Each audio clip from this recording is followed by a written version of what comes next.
오늘 우리에게 주시는 하나님의 말씀은 시편 122편 1절부터 9절까지 말씀입니다. 시편 122편, 제가 가지고 있는 성경으로는 구약성경 897페이지입니다. 시편 122편 1절부터 9절까지 저와 여러분이 한 절씩 교독하시고 마지막 절은 함께 봉독하도록 하겠습니다. 사람이 내게 말하기를 여호와의 집에 올라가자 할 때에 내가 기뻐하였도다. 예루살렘아, 너는 잘 짜여진 성읍과 같이 건설되었도다.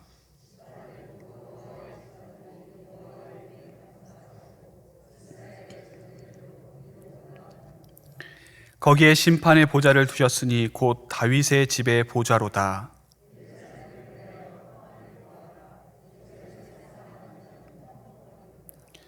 내 성 안에는 평안이 있고 내 궁중에는 형통함이 있을지어다.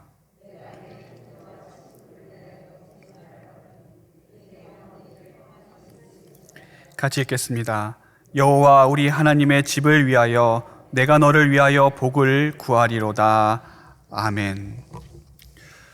오늘 우리가 읽은 본문 제일 처음에 나오는 말씀, 사람이 내게 말하기를 여호와의 집에 올라가고자 할 때에 내가 기뻐하였도다. 이 말씀이 참 은혜가 되고 귀한 감동을 주는 그런 말씀입니다. 몇 주 전 일이었습니다. 요즘 우리 교회에서 예배를 드릴 때에 사회적 거리두기로 인하여서 교회 안에 예배당 안에서 예배를 드릴 수 있는 인원이 제한되어 있습니다. 더군다나 이 사회적 거리두기가 4단계로 격상된 이후부터는 우리 교회의 교회 학교는 전면 온라인으로만 이제 예배를 진행하고 있습니다. 그런데 이제 일부 예배를 마치고 이제 나와서 성도님들과 인사를 하는데 저기서 우리 교회 학교 아이의 모습이 보이는 겁니다. 얼마나 반갑고 또 얼마나 좋았는지 그 아이에게 가서 이야기를 좀 나눴습니다. 어떻게 해서 왔니 하니까 이 아이가 한 초등학교 3학년에서 4학년 정도 되는 아이인데 아빠랑 오빠랑 같이 이제 예배를 드리러 왔다라고 하는 거예요. 성인이 일부 예배 드리는 게 쉽지 않은데 이 아이가 그 시간에 온 걸 보니까 참 기특하지 않습니까? 그래서 제가 그 아이에게 아니 집에서 예배를 영상으로 드려도 되고 또 우리 예수소망교회 교회 학교는 온라인으로 예배를 드리는데 이렇게 아침에 교회에 와서 예배 드리는 게 힘들지는 않니? 그랬더니 그 아이가 제게 하는 말이 너무 감동적이었습니다. 아니요 목사님, 힘들지 않아요. 저는 교회에 오는 게 너무 좋아요. 목사님의 말씀 듣는 것도 좋고 예배 드리는 것도 좋고 교회에 오는 게 얼마나 기쁜지 모르겠어요 하면서 예배 시간에 그 설교 말씀을 들은 걸 쪽지를 저에게 보여주는데 그 얼굴에 너무나도 행복이 있고 기쁨이 넘치는 겁니다. 그 아이의 그 얼굴을 보면서 목사님, 저는 교회에 오는 게 너무 좋아요. 그 말이 오늘 우리가 읽은 본문 1절 말씀, 사람이 여호와의 집에 올라가고자 나에게 이야기할 때 내 마음에 기쁨이 있었도다 하고 하는 그 말씀과 얼마나 참 절묘하게 매치가 되는지 모르겠습니다. 여러분, 사막을 헤매는 사람들이 사막에서 오아시스를 찾는 이유는 한 가지 이유 때문이죠. 그 이유는 거기에 물이 있기 때문입니다. 사막을 헤매이다가 오아시스를 가지 않을 수많은 이유가 있습니다.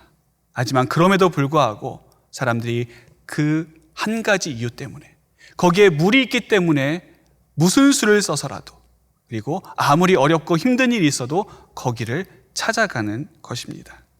교회도 마찬가지죠. 우리가 교회에 올 수 없는 이유를 대자면 한도 끝도 없습니다. 얼마나 많은 이유가 우리에게 있는지, 어떤 분들은 너무 멀어서, 어떤 분들은 너무 바빠서, 어떤 분들은 쉬는 날이 이날밖에 없기 때문에, 또 어떤 분들은 내가 교회에서 사람 때문에 상처를 많이 받아서 너는 교회에 가지 못합니다. 이 외에도 수많은 이유들이 있고 또 각기 상황이 다르기 때문에 그 상황을 모르는 상태에서 가타부타 이렇다 저렇다 우리가 함부로 판단할 수는 없습니다. 하지만 그렇게 교회에 나오지 못하는 수많은 이유가 있음에도 불구하고 우리로 하여금 교회에 나오게 하는 단 한 가지 이유, 이곳에서 우리 하나님을 배우는 그 한 가지 이유가 우리에게 있다면 그 이유로 인해서 그 단 한 가지 이유로 말미암아 우리는 다른 교회에 나올 수 없는 수많은 이유들을 압도하고도 남음이 있는 것이죠. 여기 이 자리에 수요사경회로 오신 여러분들, 그리고 영상으로 함께 참여하시는 분들의 마음이 바로 그런 마음 아니겠습니까? 우리가 읽은 시편 122편, 이 122편은 이것뿐만이 아니라 시편 120편부터 134편까지 15편의 이 시편에는 그 앞에 붙는 표제어가 있습니다. 동일하게 붙는 표제어가 뭐냐 하면 성전으로 올라가는 노래, 성전에 올라가는 노래라고 하는 그런 표제어가 붙어 있는 것이죠. 이 성전에 올라가는 노래라고 되어 있는 이 시편은 예루살렘의 순례의 길을 떠나는 사람들이 그 순례의 길에서 성전에 올라갈 것을 기대하며 그곳에서 만날 하나님을 소망하며 불렀던 간절한 기도가 담긴 기도문입니다. 원래 이스라엘 사람들은 1년에 3번 이스라엘 3대 절기에 예루살렘을 찾게 되어 있습니다. 그런데 이제 말이 3번이지 실제적으로 가까운 데 살면 모르겠지만 멀리 사는 사람들이 또 여러 가지 상황에 있는 사람들이 1년에 3차례 예루살렘을 방문한다라고 하는 것은 참으로 현실적으로 어려운 일이 아닐 수 없습니다. 때문에 1년에 한 번 방문하면 그것도 많이 방문하는 것이죠. 어떤 분들은 3, 4년에 한 번 방문하는 분들이 있을 것이고 또 그것도 여의치 않으면 수년에 한 번씩, 또 어떤 사람은 평생에 한 번, 심지어 어떤 사람은 평생에 한 번도 예루살렘을 방문하지 못하는 사람이 있을지도 모릅니다. 하지만 몇 번 이 예루살렘에 방문하던 간에 그 방문의 횟수와는 상관없이 이 예루살렘을 향하여 예루살렘에 방문하고 또 예루살렘을 향하여 마음을 가지고 있는 사람들의 공통적인 생각, 그 중심 가운데 있는 공통적인 마음이 무엇이냐? 그것은 그곳에서 우리 하나님을 만나고 싶다. 그곳에서 하나님께 예배드리고자 하는 그 공통된 마음이 거기에 있는 것입니다.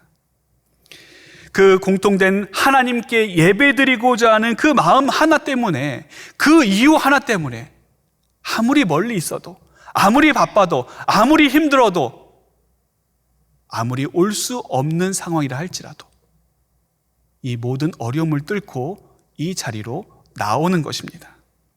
그렇기 때문에 이 120편부터 134편까지 나오는 15편의 성전에 올라가는 노래라고 지어있는 이 시편은 어떤 사람들이 고백하는 시편인가? 하나님께 예배드리기로 마음에 작정함이 있는 사람들이 고백하는 시편인 것이죠. 우리로 따지면 어떻습니까?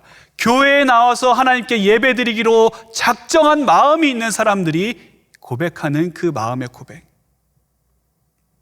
예배를 통해 하나님을 만나고, 예배 가운데 하나님의 말씀을 듣고, 예배를 통해 하나님께 찬양과 영광을 올려드리고자 하는 그 마음의 중심에 불이 붙는 그 사람들이 고백하는 그 입술의 고백, 그 사람들이 부르는 찬양, 그 사람들이 드리는 기도가 바로 이 성전에 올라가는 노래라고 하는 시편의 내용인 것입니다.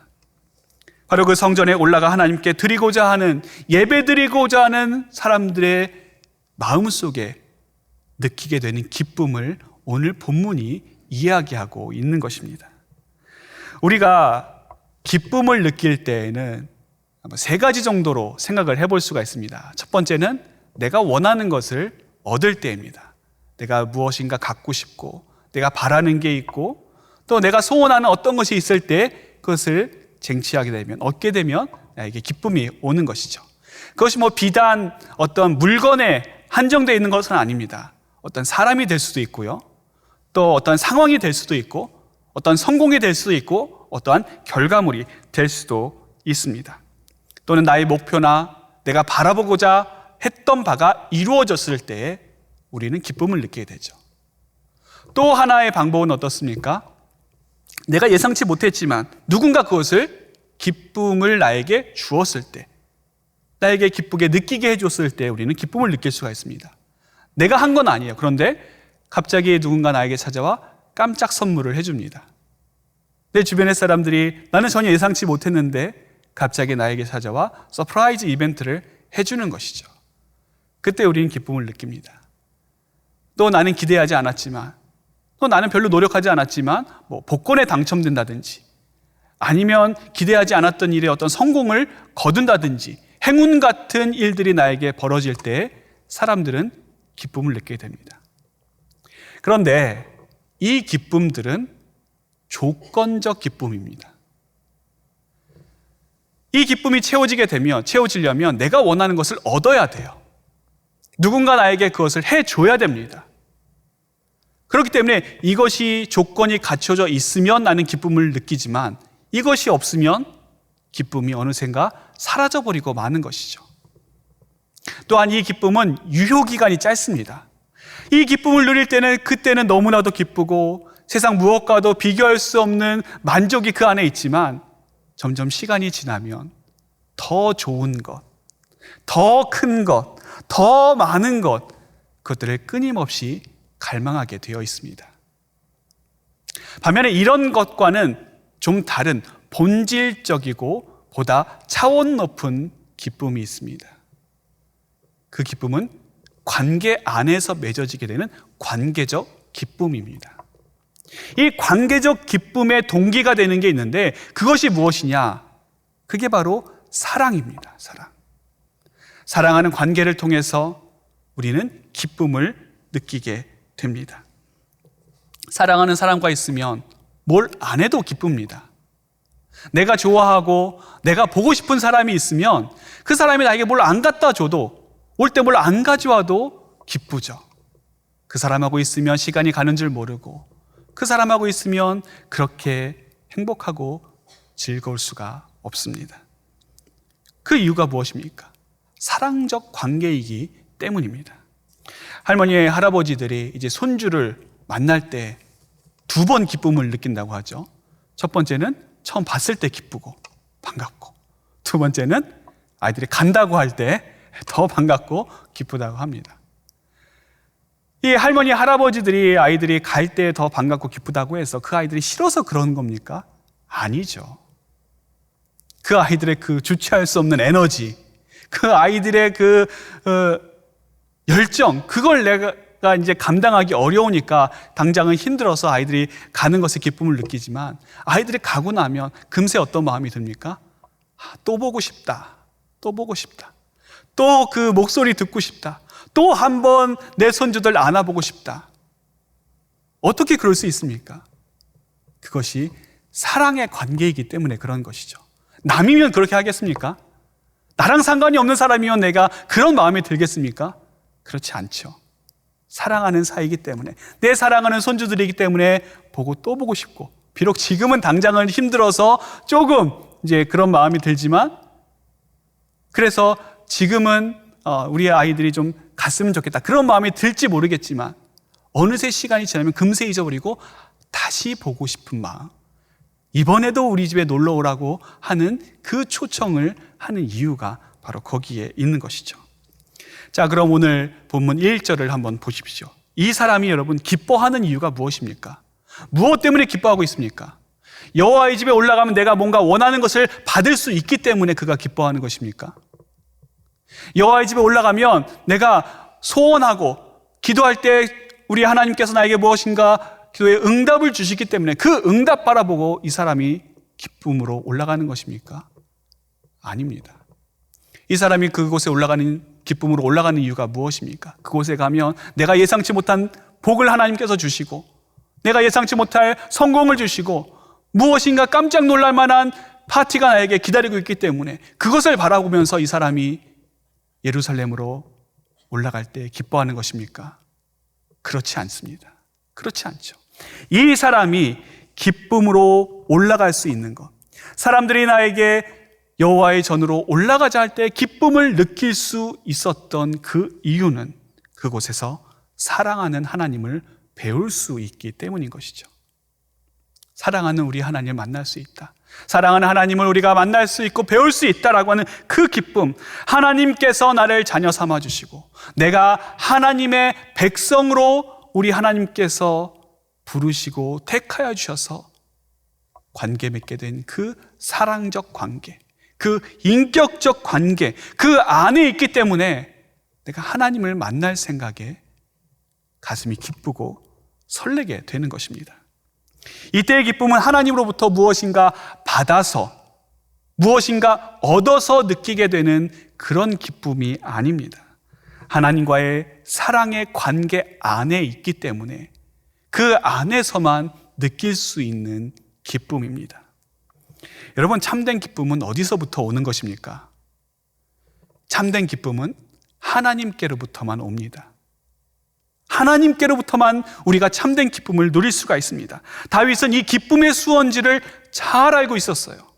그래서 시편 4편 7절에 그가 이렇게 고백합니다. 주께서 내 마음에 두신 기쁨은, 주께서 내 마음에 두신 기쁨은 그들의 곡식과 새 포도주가 풍성할 때보다 더하니이다. 창고에 포도주가 가득하고 곡식이 풍족하게 있어서 기쁜 것이 아닙니다. 물론 그러면 기쁘죠. 내가 내 창고에 곡식이 가득하고 또 새 포도주로 인해서 먹을 걱정 없으면 기쁩니다.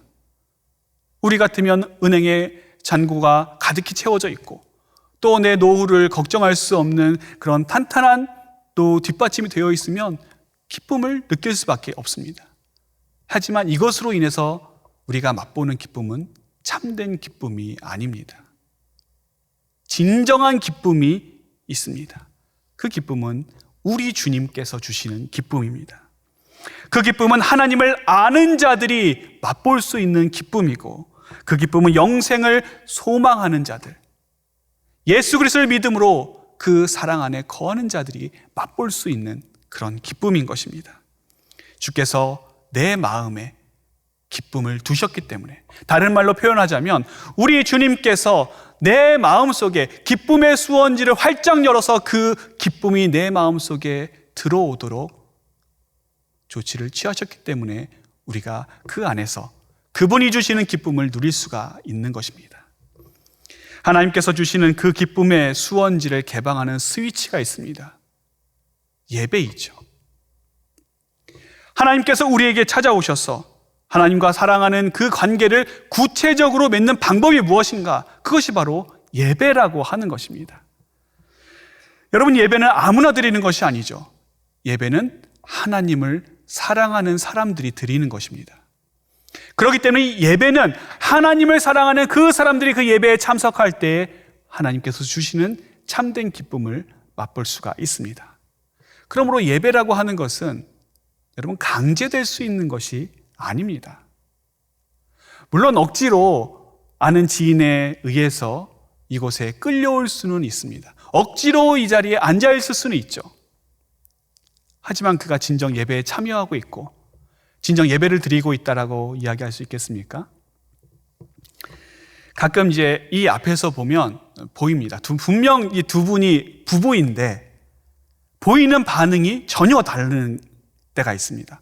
한쪽은 얼굴이 반짝반짝 빛나고 정말 사모함으로 가득 차 있는데 다른 한쪽은 냉랭하고 별로 관심이 없어 보입니다. 한쪽은 목사님이 말씀하시는 것이 정말 눈이 번쩍번쩍하면서 초롱초롱한 눈망울로 쳐다보는 것이 보이는데 다른 한쪽은 고개를 푹 숙인 채 스마트폰만 계속 보고 있는 이제 그런 분들이 눈에 보일 때가 있습니다. 그럼 이제 알게 되죠. 아, 저분은 자기 발로 온 분이고 저분은 남의 발로 온 분이구나.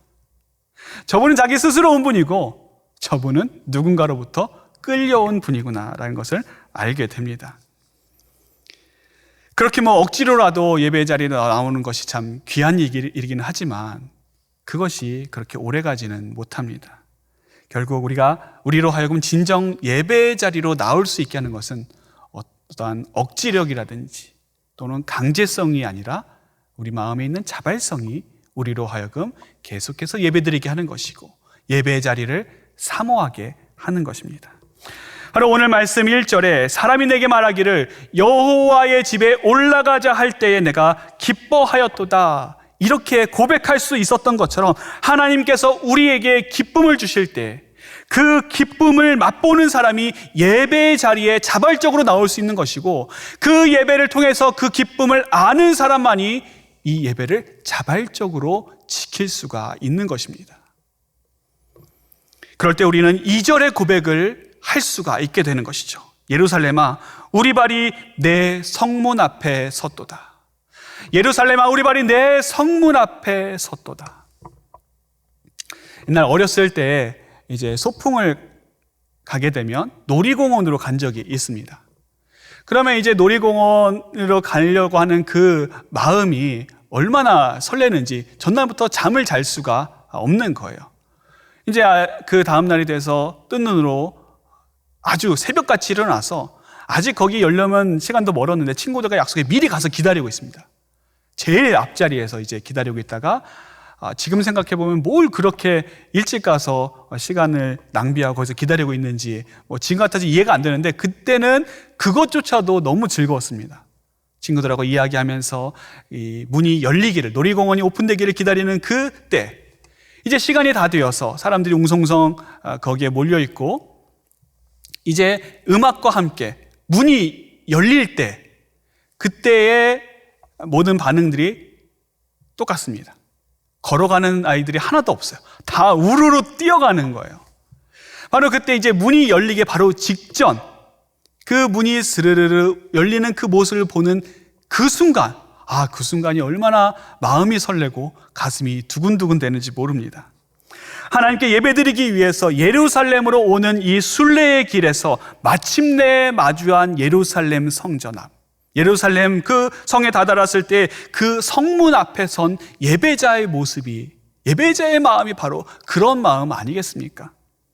얼마나 설레고 얼마나 두근거렸겠습니까? 이제 예루살렘 안으로 들어가서 이 사람에게 남은 것은 무엇입니까? 성전 안으로 들어가 하나님을 만나고 하나님께 예배드린 것만 남았는데, 이제 그토록 그가 원하는 일만 남았는데 어찌 그 예루살렘 성문 앞에 섰을 때의 그 발걸음에 기쁨이 충만하지 않을 수가 있겠습니까? 이제 이곳까지 온 사람, 예루살렘 성문 앞에 선 사람은 어떻게 해야 됩니까? 그 안으로 들어가야죠. 그 안으로 들어가려고 지금 여기까지 힘들게 온 것 아닙니까? 그 안으로 그가 들어가지 않으면 지금까지 온 모든 여정들이 아무런 의미 없이 수포로 돌아갈 뿐입니다. 그렇기 때문에 그곳까지 들어오려고 거기에 다다른 사람, 그 사람은 기쁨이 충만할 수밖에 없습니다. 하지만 남에게 억지로 끌려온 사람이 있다든지, 내가 가기 싫었는데 누군가에 의해서 강제로 끌려온 그 사람이 거기에 섰다라고 한다면 그 마음에 기쁨은 없을 것입니다. 우리도 마찬가지죠. 여러분, 교회 문 앞까지 왔으면 어떻게 해야 됩니까? 교회에 들어와야지요. 교회에 들어와야죠. 교회 안으로 들어온다라고 하는 것은 단지 건물 안으로만 들어오는 것을 이야기하는 것이 아닙니다. 예배 안으로 들어와야 됩니다. 예배 안으로 들어와야 되죠. 예배 안으로 들어와야 된다라고 하는 것은 그 마음이 예배 드리는 마음으로 되어야 된다는 것이고, 예배 안으로 들어와야 된다는 것은 실제 예배를 통해서 하나님을 만나는 그 만남을 가져야 된다라고 하는 것입니다. 그런데 어떤 분들을 보면 안타깝게도 교회 문 앞까지는 오는데 안으로는 들어오지 않습니다. 이 밑에 주차장까지는 오는데 이 위로는 안 올라와요. 좀 올라와서 카페까지는 들어오는데, 화장실은 들리는데, 도서관에는 들리는데 하나님께 예배드리는 예배당 안으로는 들어오지 않습니다. 정작 중요한 곳, 정작 필요한 곳, 정작 있어야 될 그곳은 오지 않는 것이죠. 이것은 단지 물리적인 공간만을 이야기하는 것이 아닙니다. 몸은 예배당 안에 들어와 있지만 그의 생각이 밖에 있고, 그의 관심이 밖에 있고, 그의 영혼이 밖에 있고, 그의 초점이 밖에 있다라고 한다면 여러분 그 사람은 예배 안에 있는 사람입니까? 이 문 안에 있는 사람입니까? 아니면 문 밖에 있는 사람입니까? 문 밖에 있는 사람이죠. 하나님께서 이사야를 통해서 말씀하신 것처럼 내 마당만 밟을 뿐이니라. 내 마당만 밟고 돌아가는 사람이 되는 것입니다. 요즘 많은 분들이 가정에서 또는 기타 여러 장소에서 온라인으로 예배를 드리고 있습니다. 근데 이것도 마찬가지입니다. 내가 온라인으로 예배를 드린다라고 한다면 나의 마음, 나의 자세, 나의 태도가 예배 모드가 되어 있어야 합니다. 그것이 바로 영적으로 교회 안에 들어오는 것이고 그것이 바로 영적으로 예배 안으로 들어가는 것입니다. 그런데 어떤 분들은 이 예배를 마치 유튜브 영상 보듯이 시청하는 분들이 있습니다. 그래서 온전히 예배를 드리는 것이 아니라 예배 영상 틀어놓고서 그냥 내 할 일 합니다. 또 예배 영상으로 드리면서 다른 데는 뭐 하나 채널 돌려보기도 하고요. 또 언제 끝나나 하고 화면으로 시간도 확인하기도 하고. 예배를 드리는데 정말 그 모습이 예배 드리는 자의 모습인가? 우리 자신을 살펴볼 필요가 있는 것이죠. 단지 예배가 아니라 내가 좋아하는 찬송을 듣는다든지 아니면 강연을 듣는다든지 아니면 설교 말씀을 듣는다든지 그러면 모르겠지만 예배는 아니죠. 예배는 틀어놓는다고 예배가 아닙니다. 그것은 말 그대로 예배를 드리는 것이 아니라 예배를 보는 것에 불과합니다. 이 예배를 드리는 것과 교회에 나오는 것은 여러분 서로 다르지 않습니다. 예배 드리는 것 따로 교회에 나오는 것 따로가 아닙니다. 우리는 예배를 드리러 교회에 나오고 교회에 나옴으로 하나님께 예배를 드립니다. 코로나 시대를 맞이해서 들리는 가슴 아픈 이야기 중에 하나는 많은 교회들이 이 코로나 이후로 문을 닫고 있고 많은 성도들이 교회를 떠나가고 있다고 하는 조사 통계입니다. 이것은 비단 우리 한국 교회뿐만이 아니라 전 세계적으로 나타나는 현상입니다. 그래서 이 일을 어떻게 해결할 수 있을까? 많은 학자들이 모여서 이야기를 나누고 또 해결책을 모색을 하는데 많은 사람들이 공감하는 것이 무엇이냐면 교회의 본질이 회복되어져야 된다라고 하는 것입니다. 교회의 본질이 회복되어져야 된다. 이 교회의 본질이 회복되어져야 된다라고 하는 말을 좀 다르게 표현하자면 우리 마음의 성전이 바로 세워져야 된다. 이렇게 표현할 수가 있습니다. 우리 마음의 성전이 바로 세워져야 된다. 현실의 교회가 무너지는 것은 엄밀히 따지면 우리 마음의 교회가 먼저 무너졌기 때문입니다. 현실의 성전이 무너지는 이유는 가장 큰 이유가 무엇인가? 우리 마음의 성전이 이미 무너졌기 때문인 것이죠. 우리 마음의 성전이 무너지고 우리 마음의 교회가 무너졌는데 아무리 겉에 보이는 건물이 화려해도 아무리 겉에 보이는 그 외관이 훌륭해도 아무리 많은 사람들이 그곳에 모인다 할지라도 여러분 그것이 무슨 의미가 있겠습니까? 큰 의미가 없는 것이죠.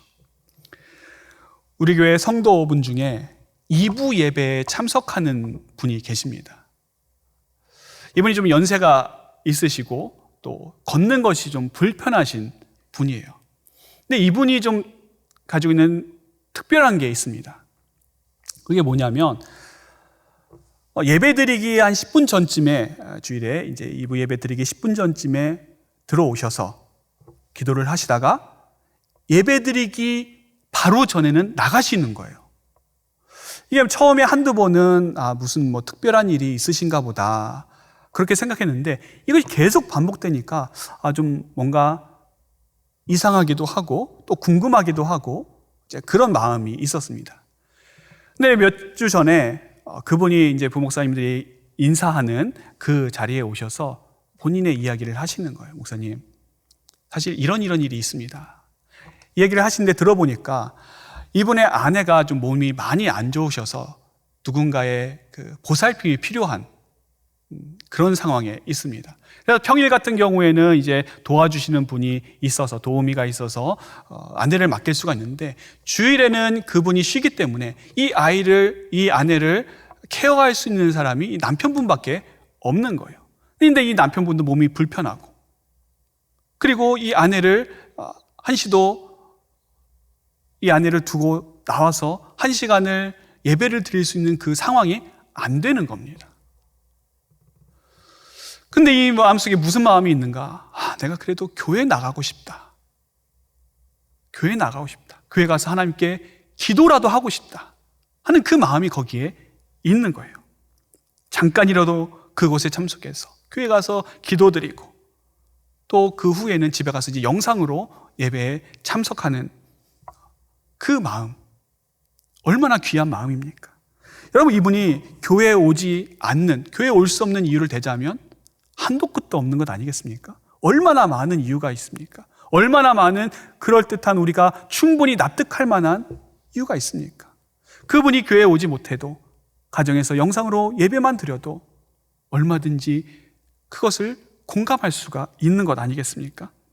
그런데도 그분은 교회에 나와서 잠시라도 있고 싶은 그 마음, 그 마음으로 힘든 상황 속에서 힘든 몸을 이끌고 이 자리로 나오는 것이에요. 아마 이번 주도, 돌아오는 주도 그분은 동일하게 이 자리로 오실 것입니다. 하나님을 사모하는 그 마음, 하나님께 예배드리는 그 예배를 사랑하는 그 마음, 무엇보다도 주님의 교회를 사랑하는 그 마음, 그 마음이 하나님 보시기에 여러분 얼마나 귀하고 아름다운 마음입니까?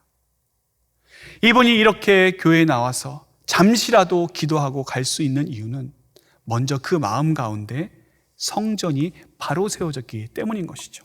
그 10년 가운데 하나님의 교회가 먼저 바로 세워졌기 때문에 그 마음 속에 하나님에 대한 사랑, 교회에 대한 사랑, 예배에 대한 사모함과 목마름이 그분에게 있는 것입니다.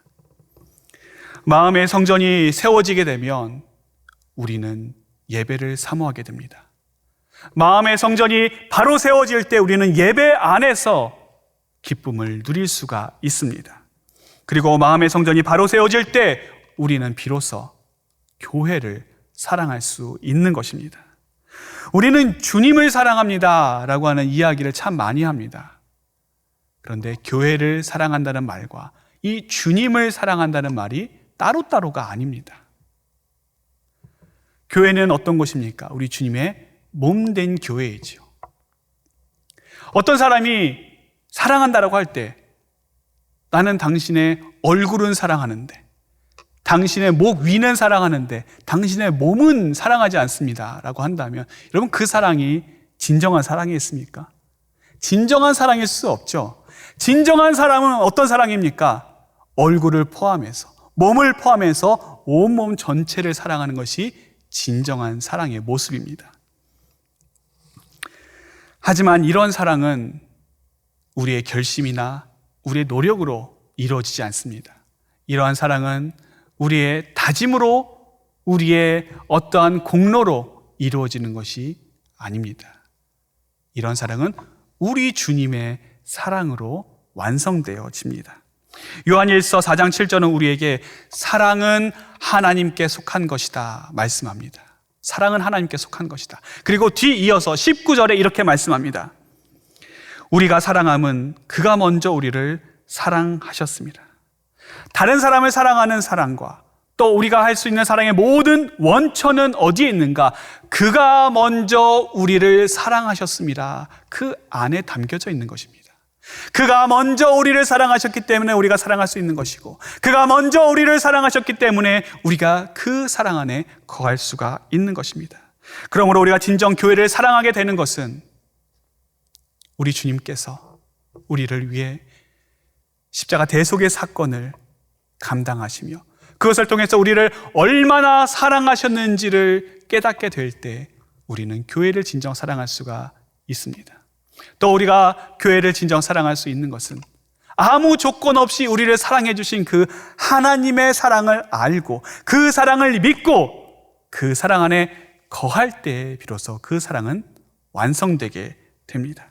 그리고 그 사랑 안에 있을 때 우리는 좀 전에 불렀던 찬송가 208장의 가사처럼 피 흘려 사신 교회를 늘 사랑합니다 고백할 수가 있는 것입니다. 또 이 고백 안에 사는 사람이 오늘 보면 1절에 고백했듯이 사람들이 여호와의 집에 올라가자 할 때 내 마음속에 기쁨이 있었도다 이야기할 수 있는 것입니다. 이미 우리를 향하신 하나님의 그 놀라운 사랑, 이미 감당할 수 없고 갚을 수 없는 그 놀라운 사랑을 깨닫고 그 사랑 안에 거하고 그 사랑을 붙듦으로 말미암아 하나님을 사랑하고 예배를 사모하고 주님의 몸된 교회를 사랑하는 그 마음, 그 신앙의 고백, 그것으로 우리는 살아가야 할 것입니다. 기도하겠습니다. 하늘에 계신 우리 아버지여, 이름이 거룩히 여김을 받으시오며 나라의 임하옵시며 뜻이 하늘에서 이룬 것 같이 땅에서도 이루어지이다. 오늘날 우리에게 일용할 양식을 주옵시고 우리가 우리에게 죄 지은 자를 사하여 준 것 같이 우리 죄를 사하여 주옵시고 우리를 시험에 들게 하지 마옵시고 다만 악에서 구하옵소서. 대개 나라와 권세와 영광이 아버지께 영원히 있사옵나이다. 아멘.